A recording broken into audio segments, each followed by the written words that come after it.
بڑی خبر، لوک سبھا نشستیں 543 یعنی 543 سے 850 ہو جائیں گی۔ نئی حد بندی سے متعلق آئینی ترمیم بل پر گرما گرم بحث کا امکان، ساؤتھ انڈیا میں تشویش کی لہر۔ مرکزی مودی حکومت کی جانب سے پارلیمنٹ کے خصوصی اجلاس میں ایک اور متنازع آئینی ترمیم بل پیش کیے جانے کی تیاری مکمل کر لی گئی، جس کے تحت لوک سبھا کی نشستوں کی تعداد موجودہ 543 یعنی 543 سے بڑھا کر تقریباً 850 تک کیے جانے کا امکان ظاہر کیا جا رہا ہے۔ اس کے ساتھ ہی خواتین کے لیے ریزرویشن سے متعلق بل بھی اسی اجلاس میں پیش کیا جائے گا۔ پارلیمانی امور کی وزارت نے اس سلسلے میں تمام اراکین پارلیمنٹ کو باضابطہ اطلاع دیتے ہوئے بلوں کی نقل بھی فراہم کر دی۔ حد بندی ڈیلیمیٹیشن بل کے مطابق ریاستوں میں تقریباً 815 نشستیں جبکہ مرکز کے زیر انتظامی علاقوں میں 35 نشستیں رکھی جا سکتی ہے، جس کے نتیجے میں مجموعی نشستوں میں نمایاں اضافہ ہوگا۔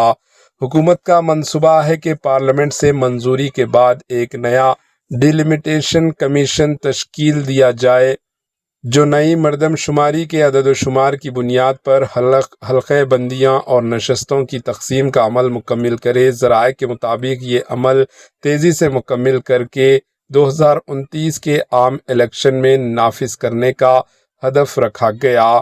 نشستوں میں اضافے کے بعد درجہ فہرست ذاتوں SC اور درجہ فہرست ٹرائبل ST کے لیے مخصوص نشستیں بھی متناسب اضافہ ہوگا۔ یہ ریزرویشن نئی مردم شماری کے نتائج کے مطابق طے کیا جائے گا۔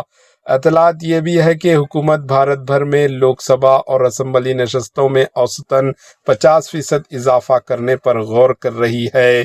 دوسری جانب اس بل پر ماہرین اور سیاسی تجزیہ کاروں کی جانب سے شدید تحفظات بھی سامنے آ رہے ہیں۔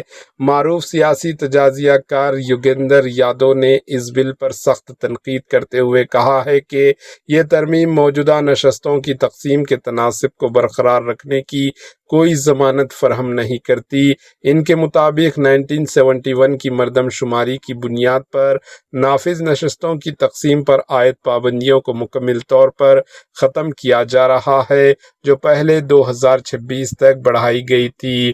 انہوں نے مزید کہا کہ اس بل کے ذریعے یہ اختیار بھی آئین سے نکال کر عام قانون کے دائرے میں ڈال دیا گیا ہے کہ نشستوں کی نئی تقسیم کسی مردم شماری کی بنیاد پر ہوگی جسے سادہ اکثریت سے تبدیل کیا جا سکے گا۔ اس کے علاوہ حلقہ بندیوں اور نشستوں کی فائنل تقسیم کا اختیار ڈیلیمیٹیشن کمیشن کو دیا جائے گا، جس کے فیصلوں کو عدالت میں چیلنج نہیں کیا جا سکے گا۔ اس قانون پر ساؤتھ انڈیا کی ریاستوں میں خاص تشویش پائی جا رہی ہے۔ ماہرین کا کہنا ہے کہ چونکہ ساؤتھ ریاستوں نے آبادی پر قابو پانے میں نمایاں کامیابی حاصل کی، اس لیے نئی مردم شماری کی بنیاد پر نشستوں کی تقسیم ہونے کی صورت میں ان ریاستوں کی نمائندگی کم ہو سکتی ہے، جبکہ شمالی ریاستوں کو زیادہ نشستیں ملنے کا امکان ہے۔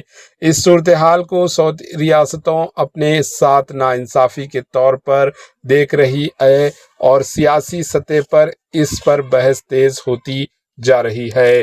Bureau report AHN news.